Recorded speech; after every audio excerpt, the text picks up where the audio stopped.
As Jocasta explained, the priority of this project was to enable Aboriginal children and young people to have their voices heard. It's not just an altruistic aim. The evidence clearly shows... Do I need to put this down? Sorry, I learned to be taller. The evidence clearly shows that programs and services that are developed in consultation with the people that receive those services deliver far better outcomes. We can't assume that we know what Aboriginal children, young people and communities need without first speaking to them. As Jocasta outlined, the approach that we undertook for the consultation was to actually work with 17 organisations who had the relationships with Aboriginal children and young people on the ground, and they conducted the consultations on our behalf. It's my pleasure now to introduce Jude Sorensen and Carol Ryder from the Swan Alliance Communities for Children, who worked with a group of young people in the Swan District to capture their views. Jude Sorensen is the Community Development Officer at the Swan Alliance Communities for Children and was involved in one of the consultations for the project. She's been involved in youth and community work and youth affairs at a local, state, national and international level for the past 29 years. Carol Ryder is a Noongar woman whose direct family links are with the Yuid people of the Wheatbelt region of WA. Carol is a qualified primary school teacher and taught at a local Aboriginal school for a number of years, then worked for 20 years in various roles within government. Welcome.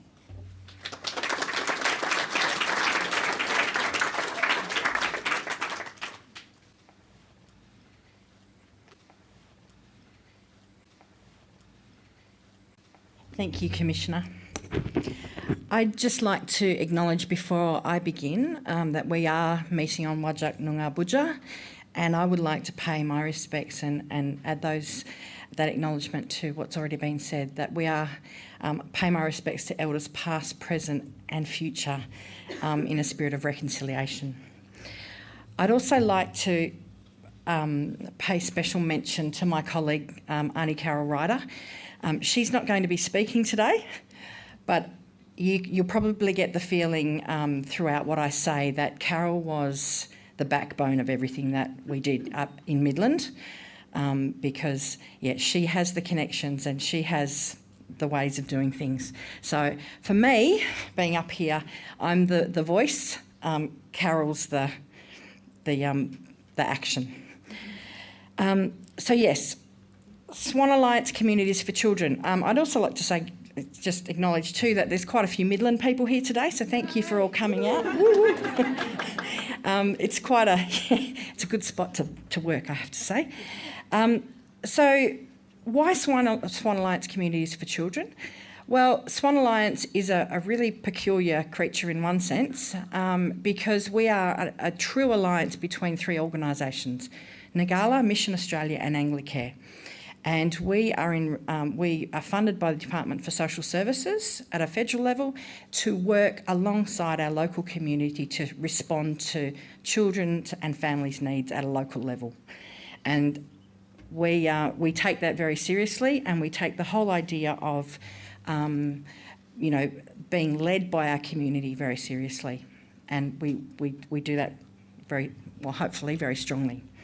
So we were chosen by the Commissioner's Office because of our connections with the local Aboriginal community. We also use technology that we know works. So we used, and you'll see a photo of it later on, a tool called Qwizdom, and I'll talk about that a bit later on. And we know that it works, and we know that it's non-threatening, and kids love the technology.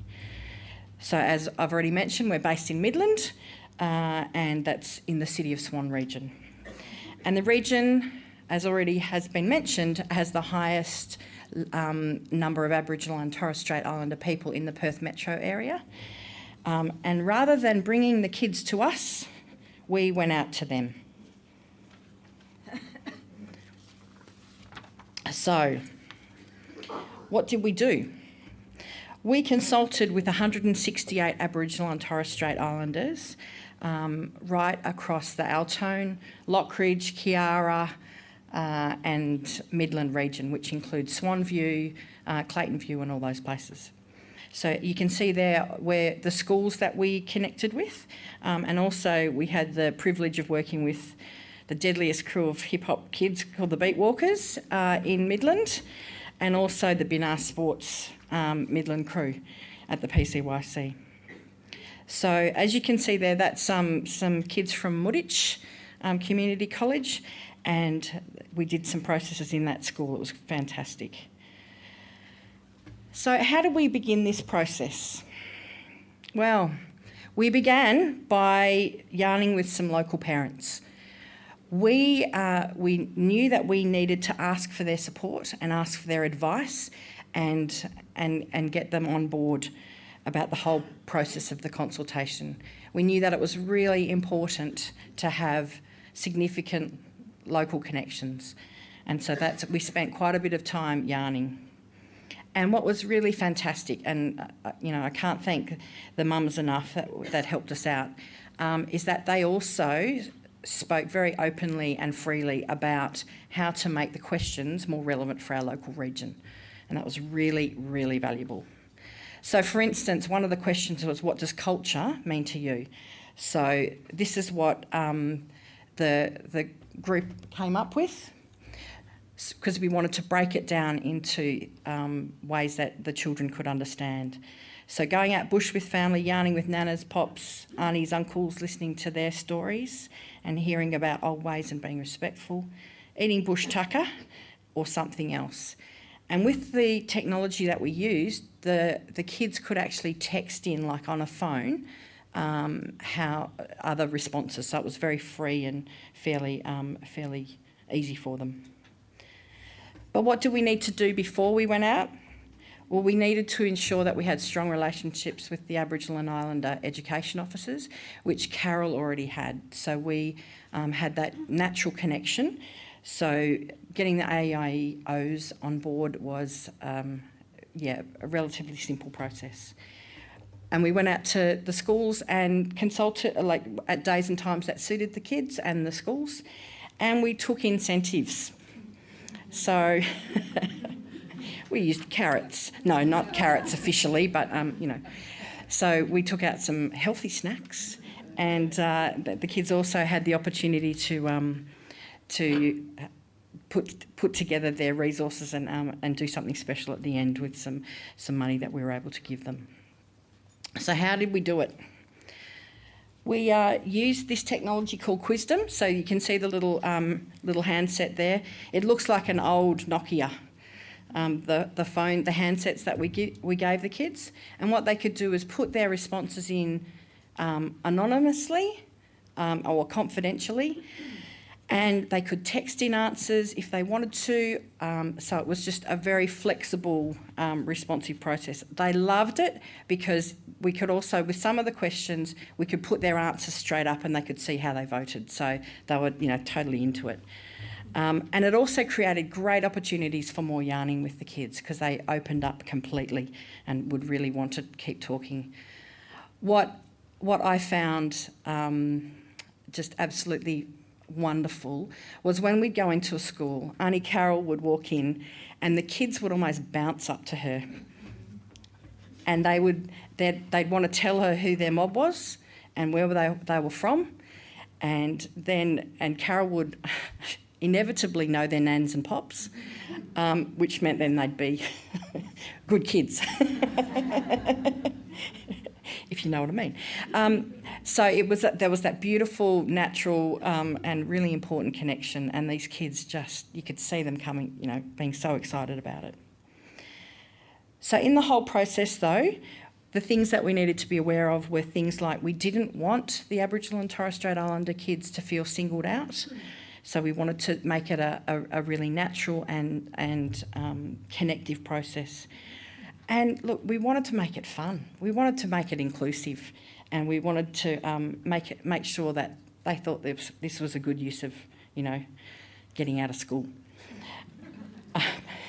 And we wanted to also use the experience to further build our connections with the local schools, because that's a really important part of our work. So the things that we discovered, this was the big one. Family connections are primary. Every single thing that we talked about with the kids, this was the first. They just said their family is the most important thing to them. We also discovered that friend connections are really, really important to kids. I love the quote here, being with my crew and knowing my area. is and in fact that the girl who made that quote is also featured in the This Is Me publication, so I'll talk about Grace a little bit further on. So having friends who you can rely on and your peer connections is really, really important. We also discovered that Aboriginal children thrive through strong connections. So staying with family, being with the local area is just really incredibly important to them. And that photo there is a bunch of kids. That's the Aboriginal hip hop crew from Midland, the Beat Walkers, on their way out to Kellerberrin to do some collaborating with the Kellerberrin kids. This was a really clear finding for us too, is that they have solid aspirations. Aboriginal kids know where they want to go. They're not sure how they're going to get there in the end. I don't think any of us are, but they know where they want to go, and they're pretty committed to finding a way to get there. And this came through in so many of the conversations and the connections we had. Aboriginal children want to be heard. And these were the direct comments that they made to the Commissioner. Come and deadly yarn, and come and yarn boss with us. So they're welcoming Jenny to come back and to come and talk with them. So they were very clear about the fact that they've got ideas, they know what's going on, and they want to communicate that to the Aboriginal to the adult population. And because of the connections we had and because of the work that we did prior to the consultation, we also found that there was a lot of parents and caregivers who were really interested and wanted to make sure that they got information back from what we were talking to their kids about. So they want to keep connected with us and find out what the report has actually said. So for the parents and the caregivers that we were working with, we're going to continue to report back to them about what's going on. So, what we've learnt.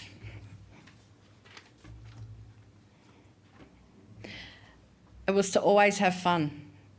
The kids that we worked with were seriously good fun.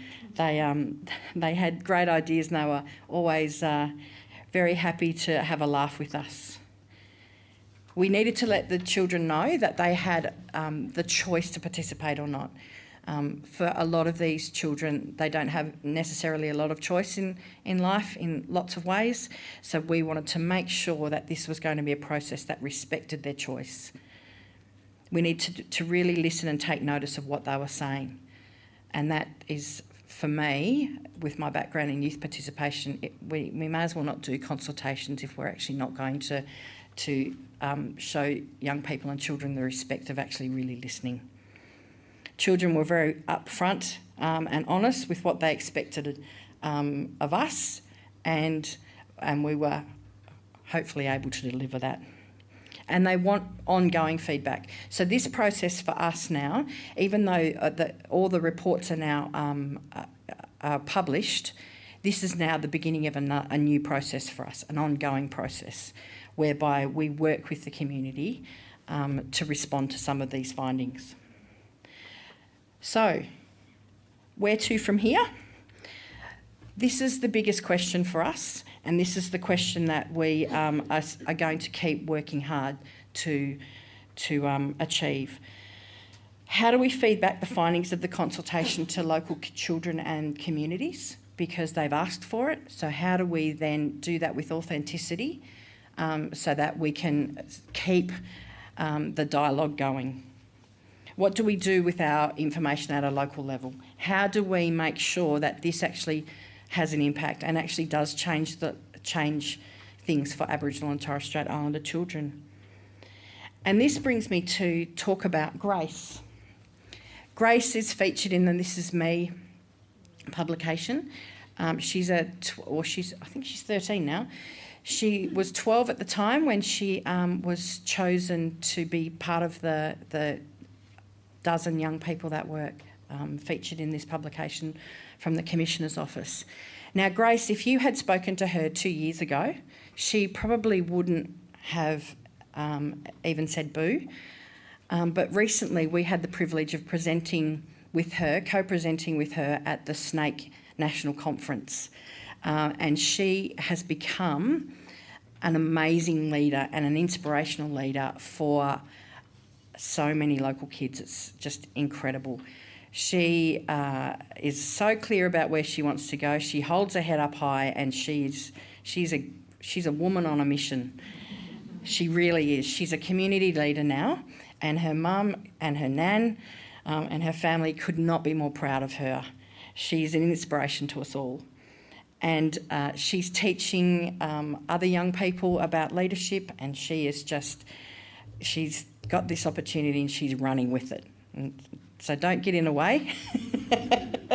No, she's just fantastic. And it's, as I keep saying, it's a privilege to actually have been part of this process with Grace. So just to end off, Carol passed me some information this morning that I thought is probably going to be the best way of expressing the intention of our consultation process and how we're going to go forward. What came out to us was, number one, the willingness of all the children that we worked with to participate in this process. They wanted to be heard, they wanted to get their message out, and they want to make changes. They want their things to be different for them and their families. There was a pride in the children. They talked about who they are as Aboriginal children, and they had this overwhelming pride in their connections. Their sense of belonging and their support for each other was quite overwhelming. They look out for each other, they've got each other's backs, and they want to support and care for each other. And they were incredibly respectful of us as visitors into their areas and their schools. And I was incredibly thankful for that. That was also helped significantly by Carol's role in our local community and the fact that she is so highly respected as an Aboriginal woman in our local community. So to finish off with, I think the photo there of Naira jumping off a rock in Kellerberrin says it all to me. She is thinking big, she's dreaming big, she's believing big, and trust me, she's going to achieve a lot. So thank you for your time, and I just want to thank Carol again for the way she led us on the journey of this consultation in our local area. Thank you.